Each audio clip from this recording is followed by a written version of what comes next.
Hi, everybody. It's Tina. Welcome to Cold Brew and You.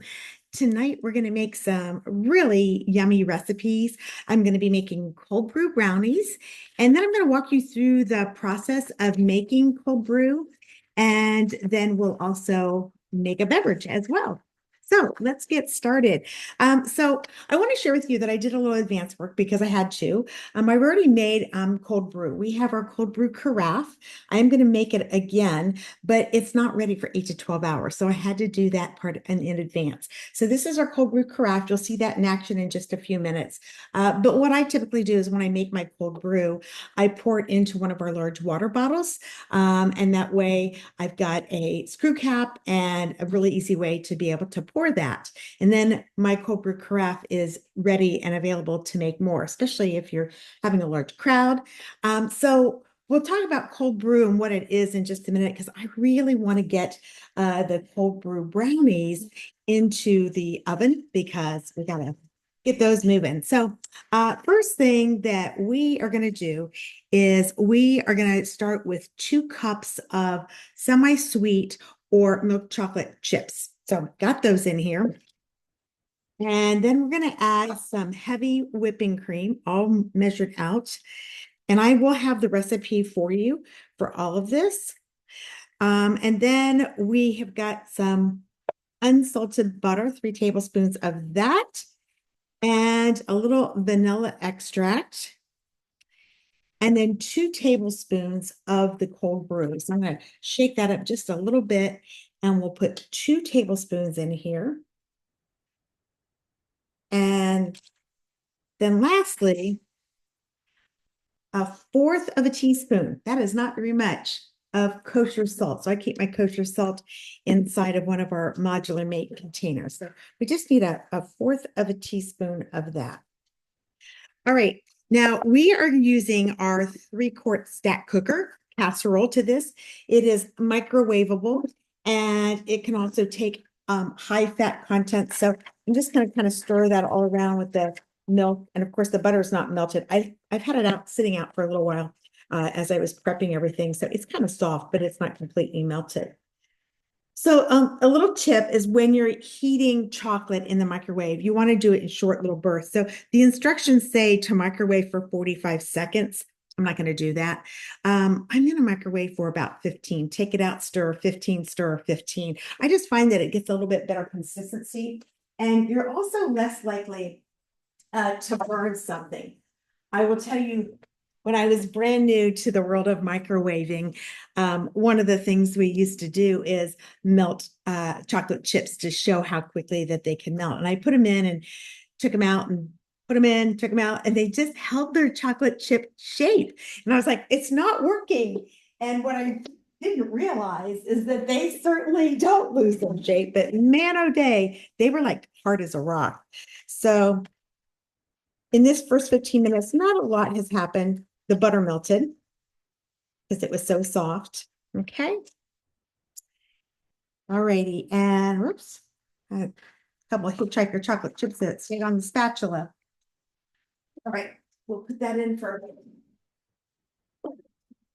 another little blurb of time. All right. So the next thing that we're going to do while we're waiting for that is we are going to use our supersonic chopper. And this little guy is amazing. It has a little chopper that you see right here. But what I'm going to do today is I'm going to use the paddle. So if you've seen me in the last couple of weeks, I've been using this a whole lot in all of our demos, but I usually use the chopper. So today we're going to use the paddle. But we're going to stir this around and get this all ready. Oh my gosh, this smells so yummy. It smells like chocolate and cold brew. All right, so we need about another 15 minutes. I want you to kind of see what this is looking like. It's getting thicker. Yum. All right. Oh my gosh, I just splashed a big blob out on my counter. And I'll be wearing that little guy real quick. So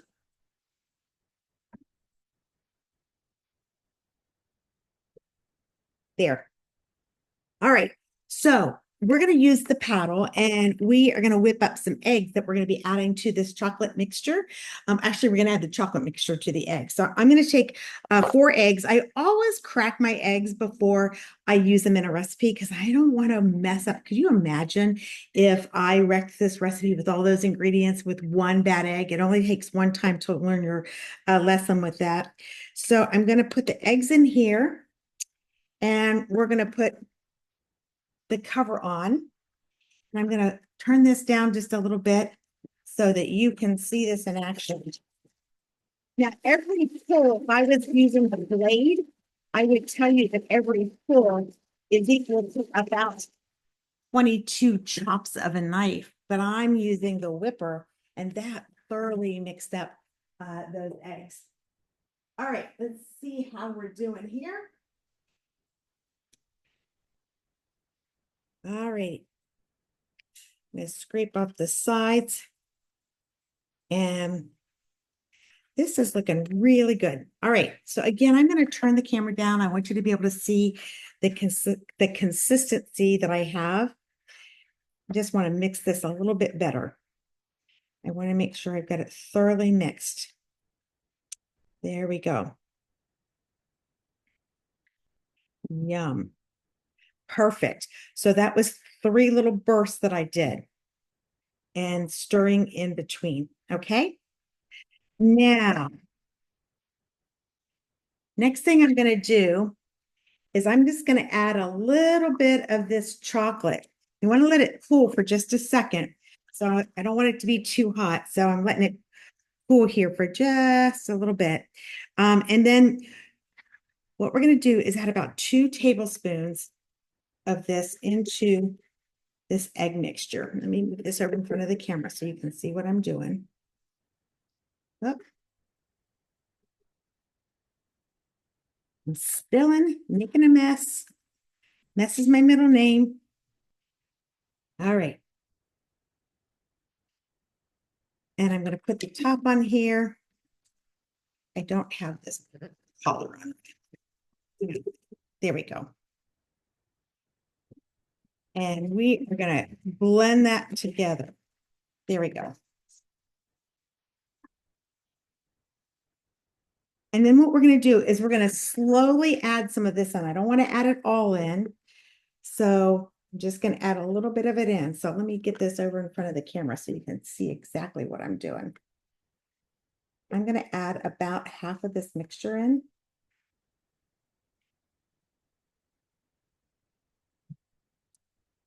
Alrighty. And then this back into place. We're going to couple of stirrers.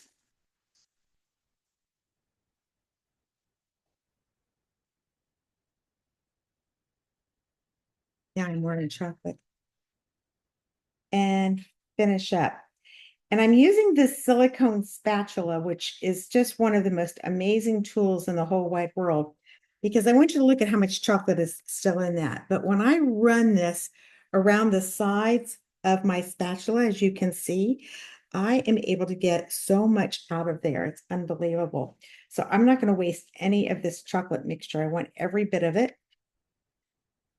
So again, just around the edges, you'll notice that this is curved perfectly, this shape of a bowl. And then I use the flat edge on the bottom part. Oh, guys, it smells so good. I can't wait to taste it. If I wasn't on camera, I'd probably lick this spatula because there's no raw eggs in the chocolate part, right? Alrighty. So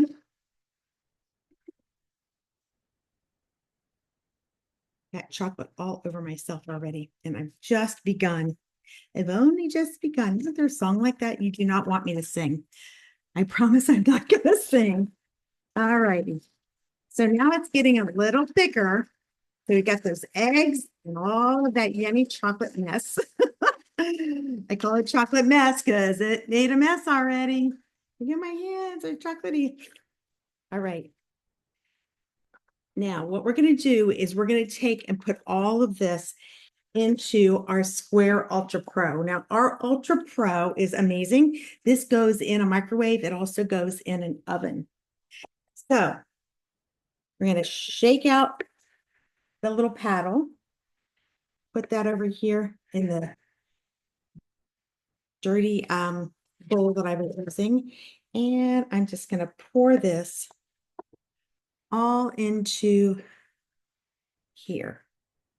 Now the oven is preheated at 325. And again, I'm going to use this awesome spatula to scoop out every single bit of chocolate deliciousness. We don't want to waste any of that. It's got a pointy little tip to it, so it's really great to get like on the little edges here. All right, I think I can get a little bit more. So that little pulley mechanism is really the secret to this product because that's what spins everything around. And I use this for making so many things. I make cake mixes in this all the time. I mean, I have a couple of cakes that I have really thick batters, like my carrot cake. It's more like a bread, really, and I have to use my big mixer for that. But if I'm using a box cake mix, eggs, oil, water, I put that in first, whip it up, just like I did with this. Half the cake mix, whip, the other half, boom, and it's all done. And then all of this goes into the dishwasher with the exception of the engine, and that you just want to wash off in the sink because you don't want to get water into that mechanism. So I'm just going to kind of bounce that a little bit. So this needs to go into the microwave or to the oven, I should say, for 25 minutes, but we're going to do something a little bit different.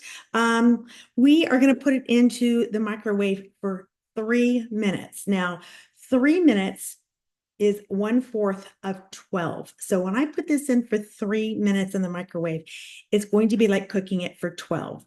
Then I'm going to take it out and I'm going to put it into the oven for the remaining 13 minutes, and that's going to give me my 25 minutes. And that helps to make things happen a little bit faster. So if you're wanting to get a dessert out much faster, that's a quick, easy way to do it.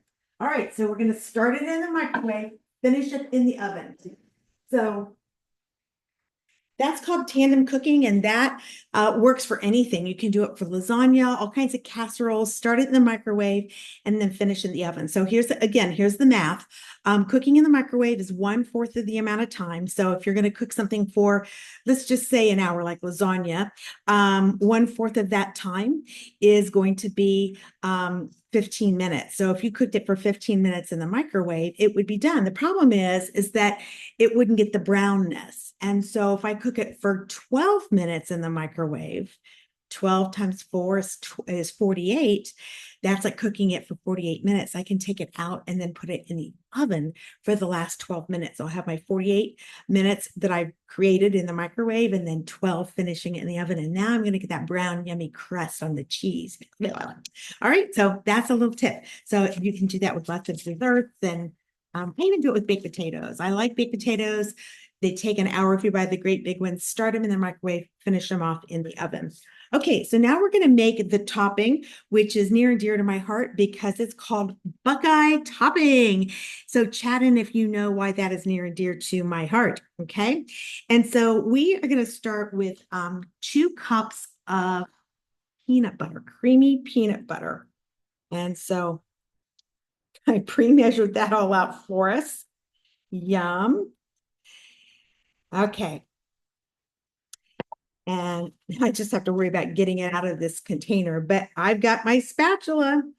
And so this is a different spatula. This is a super heavy duty one. And this is great for something thick like peanut butter. Whoa, see here. There we go. I'm going to get the bottom part there. All right. So how many of you, like I have everything pre-measured here.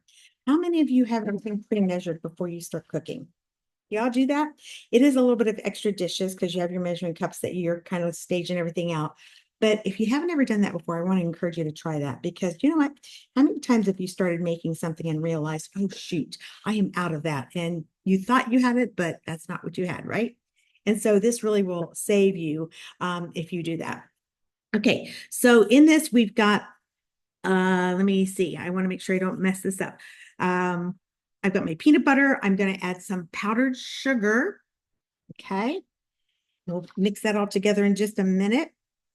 And I've got a little bit of vanilla right here. And again, guess what? A fourth of a teaspoon of kosher salt. So reach in here and grab just a little bit of that, sprinkle that. I'm going to give it a little bit of a stir. It'll be a whole lot easier to stir that up though. Oops, let's take this out. Okay, so you'll see that it has started to cook. Ooh. Let's see. It started to cook around the edges and in the center. Okay, so now it's going to go into the oven for 12 minutes. 13 actually. Alrighty. Oops. I'm going to set the timer on my phone because I'm going to use the timer on the microwave in just a second. So we don't want to get that all messed up. Boom. Okay. So peanut butter, powdered sugar, vanilla, and salt. Okay. I'm going to give just a light stir. I'm not really that worried about it because it'll be a whole lot easier to stir this up once I have heated this up in the microwave. And that's why I wanted the microwave to be available, at least the timer. So we're going to put this on high for about 30 seconds. Okay.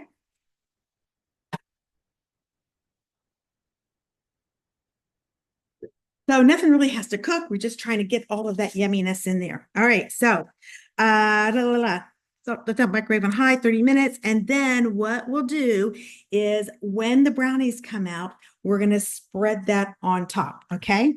Now we also have some chocolate chips that we're going to heat up in a little bit.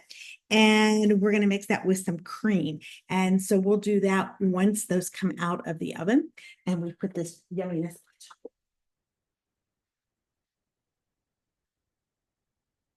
Okay, so as you can see, there's a lot of the buttery stuff of the peanut butter that has come separated. So that's why it's going to be really easy for us to stir this up now. The hardest part about stirring this all up is that you don't want to end up with powdered sugar all over you. You just I'll have white all over my face and you'll be all laughing at me. It'll be on some kind of blooper, right? Okay, did y'all write down? I can't see the comments. Did y'all write down why Buckeye is my favorite? I can't see. Let's find out who got it right a little bit later. I love peanut butter. It is a hereditary thing in my family. My dad loved peanut butter. He could have a huge dinner and dinner would be barely over, dessert and everything. And he would get up and have peanut butter on crackers, like every single night. He loved peanut butter.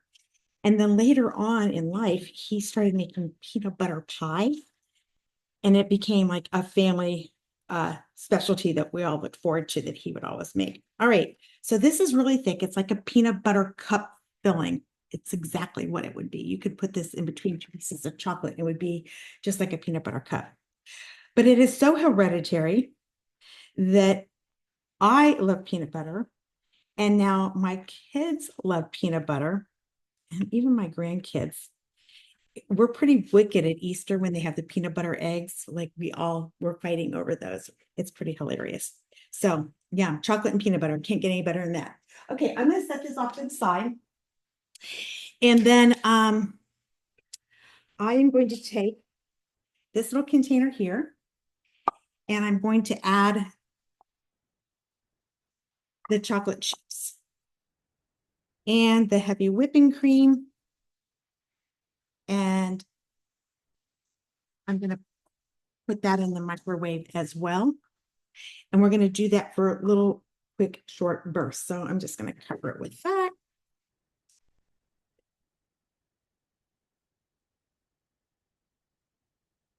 Alrighty. So now we wait because we've got to wait until the base of that is all done. So I'm going to move a couple of my things out of the way. So I'm not tempted to get peanut butter and chocolate all over my hands, because I'm already wearing a whole lot of it. All right. Now, this has just been in here a few short seconds. So the chocolate chips are kind of starting to melt. And again, I'm going to chocolate chip there. Put that back in. Whoops, I need that on top. So I don't really know that I would have to have the top because I'm melting chocolate. It doesn't really splatter, but when you're melting butter in the microwave, this little thing is great. That is the 1 cup that nests inside, and this is perfect to melt things in, and of course to measure as well. Alrighty, let's talk about the cold brew that I told you we were going to make. So here's the cold brew carafe. So what is cold brew? Cold brew is coffee that you make without heat. You make it actually with cold water. And so the purpose behind that is that it eliminates the bitterness. What people oftentimes don't like about um, coffee is they say, oh, I don't like coffee. It tastes so bitter. And so the reason that it does is not so much the coffee, it's the heat going through the coffee beans that creates that bitterness. I'm going to get sidetracked a little bit, but I just want you to see this. This is the chocolate chips and the cream. So I would do this for one more time, but I'm not going to. And the reason I'm not going to do it right now is because I'm going to do it right before we pour it on top of the peanut butter yumminess. Okay. So we'll just put that right here. So anyway, the cold water going through the coffee grounds eliminates the bitterness because the heat is what's actually doing that. So what I'm going to do is make up a little bit of coffee. And so we are going to make pumpkin spice cold brew because according to the calendar, depends on whose calendar it is. Some people it's October 1st, other people it's September 1st. So either way, right, we're good. Well, not quite. This is not quite October 1st, but almost there. So we've got what I've put inside of here is a cup of coffee, just regular coffee. And then I'm going to take 2 tablespoons of my pumpkin pie spice. So if you weren't here last week when I made this, you want to go back and watch right here because this is, I made a whole bunch of different seasonings, but this is just one of them that I made. Just realized that there we go. Oh, wrong one. Hold on, everybody. Hold on. Hold on. There we go. So I made a bunch of seasonings, but this was one of them in particularly that I made. So this is the pumpkin spice. So oftentimes people go out and buy pumpkin spice seasoning and you can make it at home with some stuff that you probably already have. So we're going to put 2 tablespoons of pumpkin pie spice. Ooh, it smells so good. Yum, yum, yum. All right, and then we're just going to mix this up so that it's thoroughly mixed. Okay, there we go. In addition to the fact that you can make it with stuff you already have, it's just going to save you a whole lot of money because you're not paying somebody else to do this mixing because this is so hard to do, right? All right, now what we're going to do is we're going to take our cold brew carafe. This has got a beautiful carafe that you can actually serve tea in, serve wine in it. Looks like a beautiful carafe. It looks like glass, but it's not. And then it comes with this stainless steel sleeve. And you'll notice that there's 2 lines. There's 1 line here and there's 1 line here. So it really depends on how strong that you're wanting to make your cold brew. All right, so I'm just scooping this all in here. Let me just do it from here. And that way you can see a little bit better. There we go. Goes right down into the very center. And then we're going to pour cold water. So I have filtered cold water. And I pour it kind of slow because I don't want it to overflow.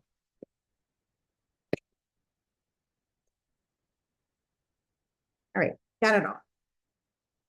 So just so you can kind of see, this filled it up right to that first line there. Can you all see that? I don't know if you can see that line. There we go. All right, now we're going to take our water, our cold water, and we're just going to slowly pour that in. And as you pour it in, you'll notice that it starts coming out the bottom.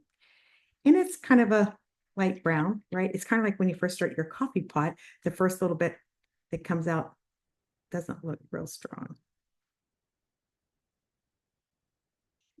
Okay, I got to grab my other water. I left it in there so it would get nice and water.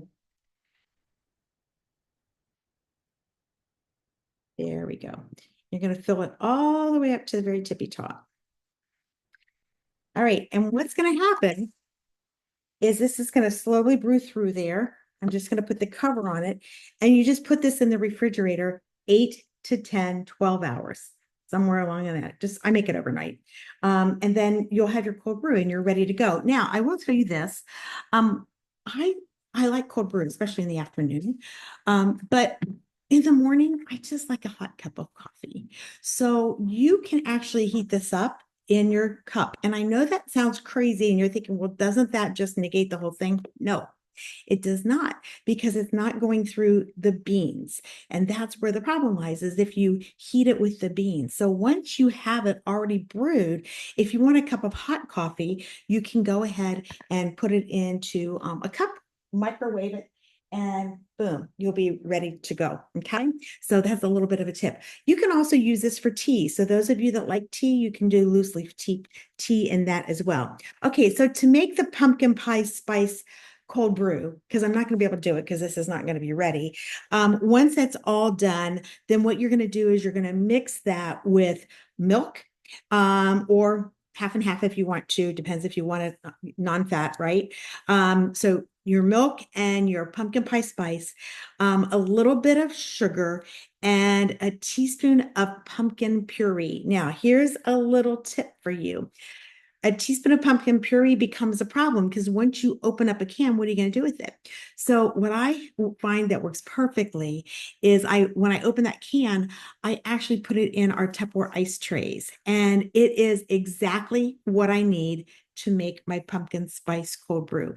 Now, the last time I went to that store that's SB, you know what I'm talking about, right? Last time I went there, I ordered a venti and it was $7. I about flipped because I haven't been for a while. And I was like, holy smokes, that was like a lot of money for this coffee. You can make this for a fraction at home just by investing in your cold brew carafe. So I just really want to encourage you. I want to share a couple of other cool items that we have that you may not have noticed in our catalog. So this one's our dry storage container. They come in a set of two. I actually, during the holidays, made up some of these with the flavored coffees, and I gave them as gifts. So it was a little bit different. It wasn't coffee with pumpkin pie spice because it had non-fat dairy creamer in it. So it was more like an international coffee where people could just add a tablespoon or two to a cup and add water. So you include the recipe with that as well. But I have little packets of stevia in this because my sister-in-law has been visiting, and this is what she uses. And so this is how I keep it fresh and right by the coffee pot for her. I also want to share something else. This is my new best friend. I love this brand new size. It's nice and big. We have a smaller one too. What I love about this container, it's got a little snap and a pour spout, is this. I love vanilla creamer. In fact, I like coffee with my vanilla cream. And so a lot of times when we shop, the best place to buy the vanilla creamer is at Costco. But it is so big that I have a hard time when it's full pouring. Oh, guess what? The yummies are ready. So let me yank that out. Okay. So get my mitts out so we can take this out of the oven. All right. Let me take a look at this. I'm going to put it back in for just a few more minutes. I have to get quite done. So I think I'll set that timer for a few more minutes. It was a little wet looking. So we want to make sure that, let's see. We'll put it back in for about 5 minutes. All right, there we go. Anyway, back to Costco. It's so big that I have a hard time picking it up and pouring it into my coffee cup because it's so heavy. First of all, it's hard to hold. And then once you start pouring, it's like really hard to control. So you can actually divide that big guy up and put it inside of here, and it's so much easier to pour. So if you are one of those that loves the flavored creamers and you shop at the big box stores to get the best prices, this is what I want to recommend for you. All right. So you'll love that. So check that out in our catalog. Okay. All right. So now while we are waiting for the next few minutes here, let's get down to making a drink here. Well, I don't want to make this drink because I'm going to want to drink it right away. So let's see how we're doing here. I think I'll put the chocolate chips on here. I'm kind of rushing this because everything should be cool, obviously, and we are not going to have it cool. So it's going to kind of, it's not going to look as pretty as it normally would look if I would take the time to cool it. But you know what? I don't think y'all want to hang out here with 35 more minutes or so for us to wait to cool. All right, so let's talk a little bit about the drink that I'm going to make. I'm going to make a caramel mocha cold brew. See how we're doing here on this little yumminess here.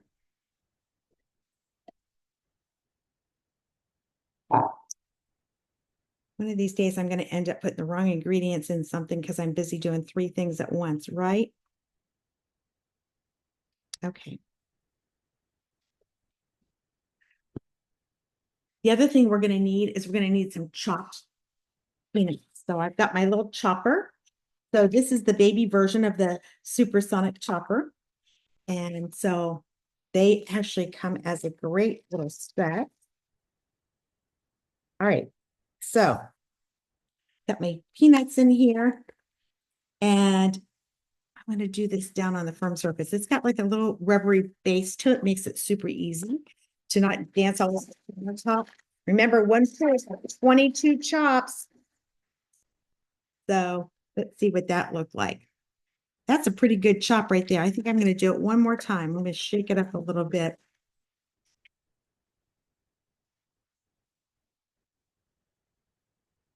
All right. There's a couple of them that are still large, but most of them are chopped the way I want them to be chopped. So I'm just going to go with that. Okay. So let's go back to the drink we're going to make. We're going to take our heavy whipping cream. And again, you could use skim milk if you're trying to watch the calories. And we are going to take, hold on a minute, some cold brew concentrate. So let me get my cold brew concentrate. And I lost my shot glass over here that I had. I knew I had that little puppy out for a reason. Okay, so we're going to add 2 ounces, which is what this is. Okay. And then we're going to add a tablespoon of caramel, salted caramel. Let me shake that up a little bit.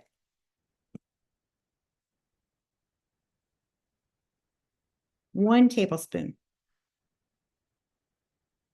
Here we go.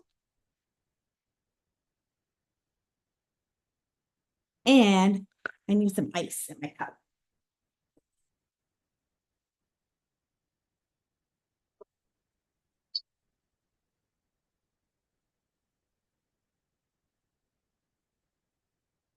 Okay, so this is our all-in-one shaker. So we've got all that yumminess right here, shaking that all up.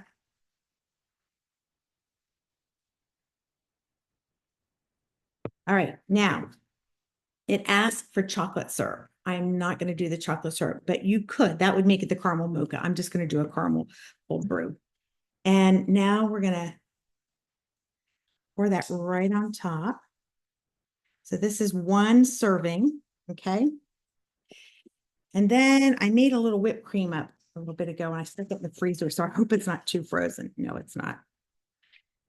I normally would have waited till the very last minute. There we go. And I'm going to grate a little chocolate over the top of this. So I have, this is the zester that comes with our lime press. So let me All right.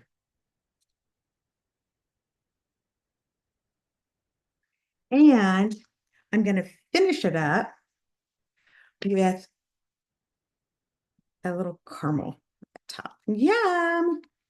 You guys, look how fast and easy that was, right? And you could have really spent a whole lot of money, whoops, on that. So a great way to save money. All right.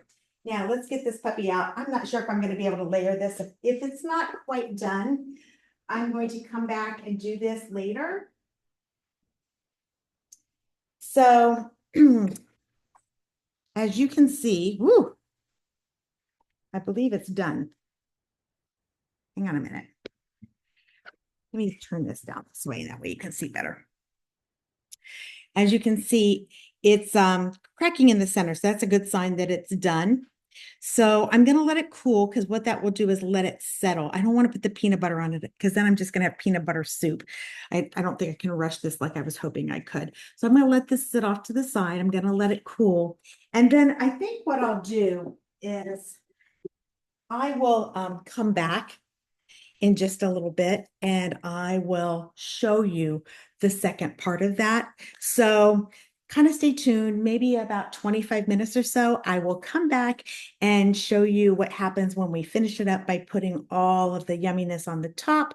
So remember what we're going to do is we're going to put that peanut butter mixture on, then the melted chocolate that we have, and then we're going to sprinkle the nuts on top. Boom, we've got a yummy dessert. Cold brew brownies. All right, we'll be back in just a little bit. Bye, everybody.